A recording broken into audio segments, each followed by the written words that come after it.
Welcome back to Epic Rides. On this trip, Tyler, who you've met in previous episodes, and myself decide to make the long trek to Blue Lakes Campground in Duck Mountain Provincial Park. I was really excited about this trip, as I've never really had the opportunity to explore the park, and after learning a valuable lesson the last time Tyler and I tried a ride of this distance, we decided to make it a 3-day adventure, figuring that would be plenty of time to account for 2 longer travel days and 1 day to relax and check out the sights.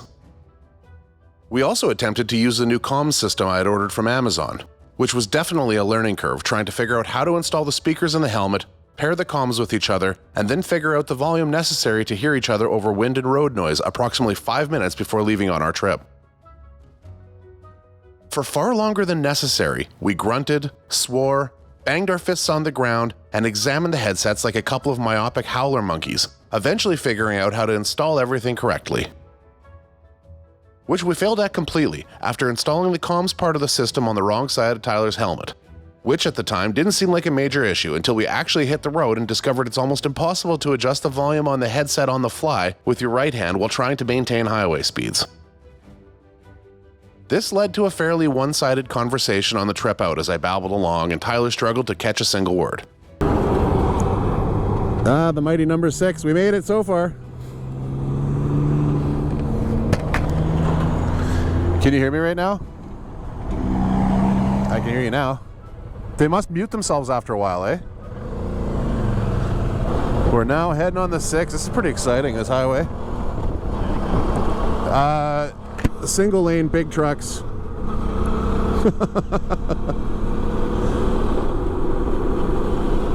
But it does have the added bonus of once you get far enough north, it's a really pretty place to drive. Fair enough. Eventually we gave up until getting to the campground and making the necessary adjustments. I will say this, if a normal, rational person installed these things, they would be fine right out of the box. They have decent range, connect to your phone easily in case you want turn-by-turn instructions on your nav app, and work not bad to listen to a podcast. However, the speakers sound exactly like what you'd expect them to sound like on a pair of $100 intercoms. So, they work fine for now, but I'll likely replace them eventually with something of higher quality.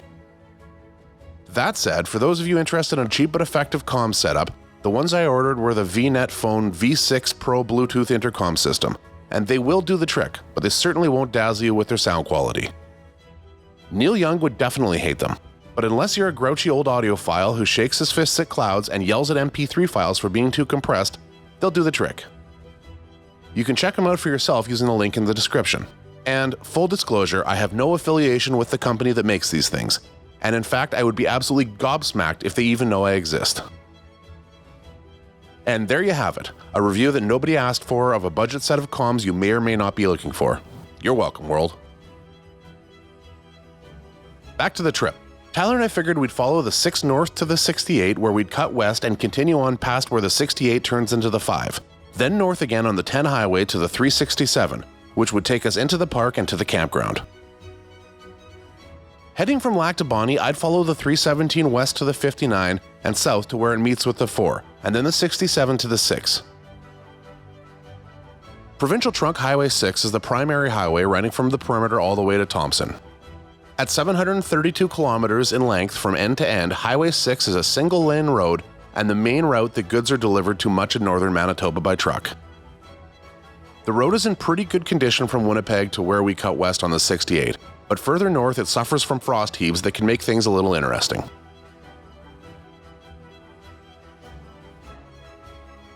Plus, it sees heavy transport truck action, which means that every other driver who can't stand the thought of being held up for even a second behind a tractor doing 100 kilometers per hour for fear of missing the opening credits to America's Next Top Proctologist, or whatever the hell it is people watch these days, can and will come flying into the oncoming lane like drunken, furious, rocket-propelled lemmings in a suicidal bid to pass them.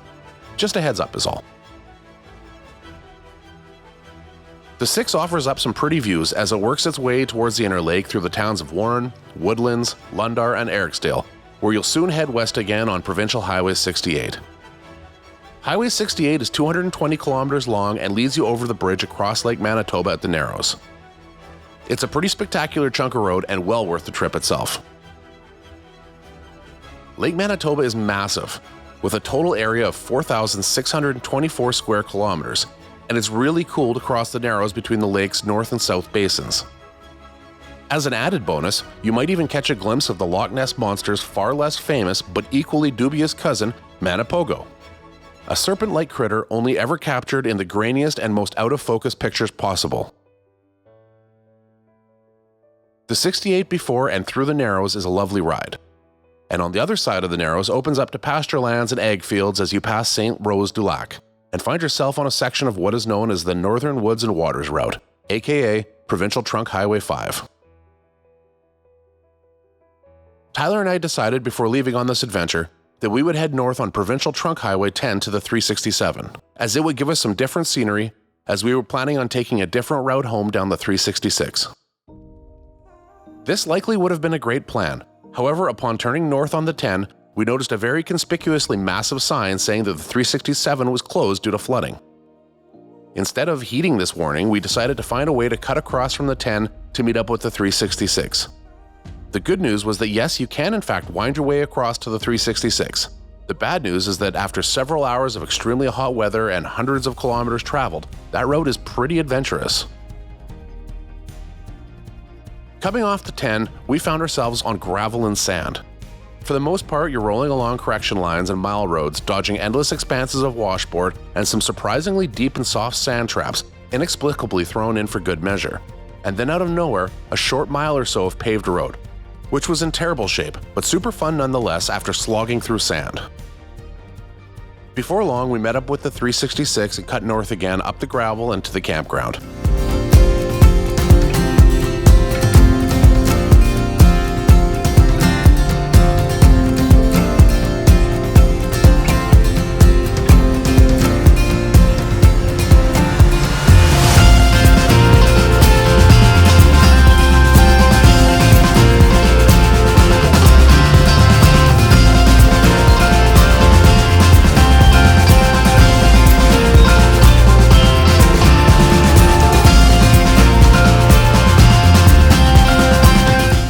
First of all, what an oasis. The water in East Blue Lake and West Blue Lake is crystal clear and so inviting.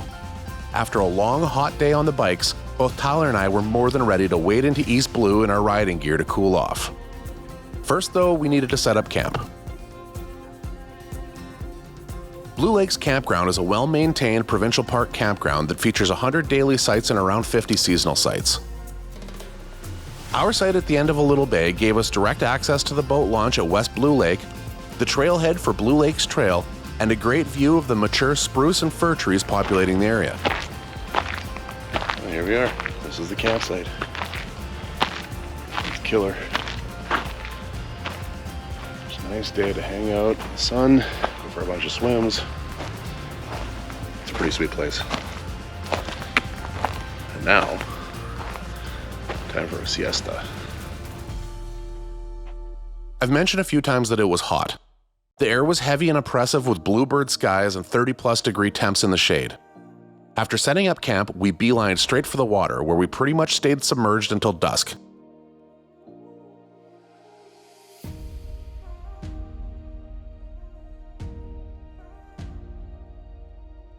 This is a heavy rock. This rock is heavier than it should be. It's a new kind of rock. How well does that translate in video? How heavy this rock is? Well, you can tell by how heavy it is. We made a brief stop into the store that's part of Blue Lakes Resort to pick up some necessities before heading back to our site for a bonfire and a beverage before heading to bed. The following day came in hot and sunny once again, so after a painfully long and mostly ridiculous breakfast that consisted of more food than 2 people should ever ingest, we waddled down to the beach to float around like a couple of bloated walruses and hopefully curb the bacon sweats. Eventually we decided to check out Blue Lake Hiking Trail, which was far longer than we initially anticipated, but decided to at least explore in a little.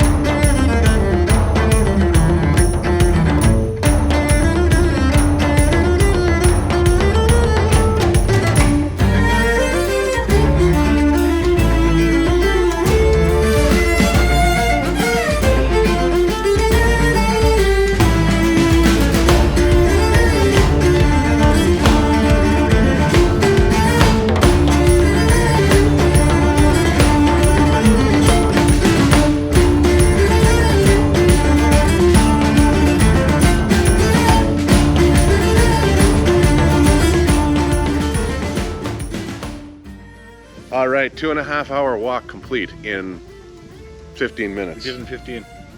Pretty impressed. I'm impressed with our physiques, our Adonis-like physiques. Impressive feats of strength. After making it to the first scenic lookout, we bravely fled back to the relative shade of our campsite and inevitably back to the beach to pick up dinner from the resort, which was delicious, by the way. So delicious, in fact, that I completely neglected to turn on a camera. Soon it was time to head back to camp and get a good night's rest before doing the long ride home.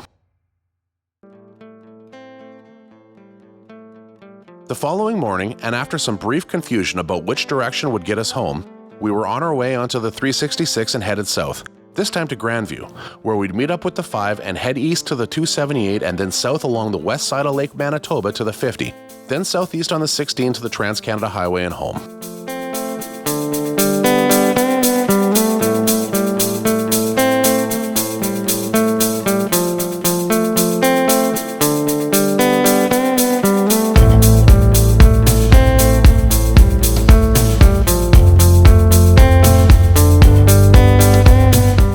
With fresh eyes, the 366 wasn't nearly as intimidating as it was when we arrived hot and tired. But even at 8 o'clock in the morning, the day was already heating up into what would prove to be an absolute scorcher. That said, the forest along the 366 was absolutely eye-popping and kept us seriously entertained until finally reaching tarmac once again.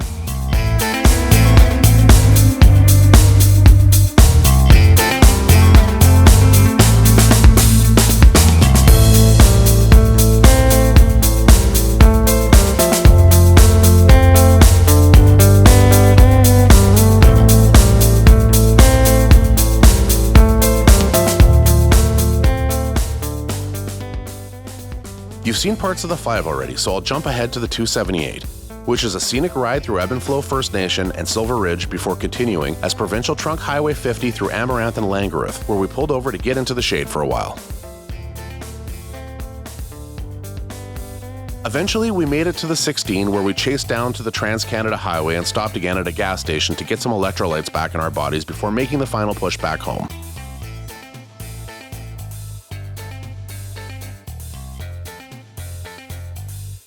As I'm going through the process of editing this video and writing this voiceover, I realized that some of the onboard audio sounds like a one-sided conversation. And that's because it is. The speakers in my helmet aren't picking up what Tyler is saying at all through the mic that's attached to my GoPro. If anybody out there has a good solution for capturing what I'm hearing as well as what I'm saying, please let me know in the comments below, as there's just so much audio that didn't make it into this episode because of this issue.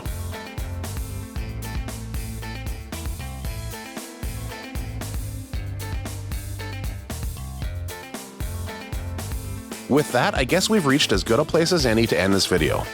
The ride to Blue Lakes Campground is definitely longer than a short day trip, but if you've got a weekend available, it is so worth the ride out. The campground is clean and well appointed, the beach is spectacular, the water is nice and clear, and Blue Lakes Resort is amazing. Next time I head out that way, I'm going to rent one of their little cabins, as the views from the cabins look fantastic, and it would be nice to just pull up, dump gear, and jump in the lake.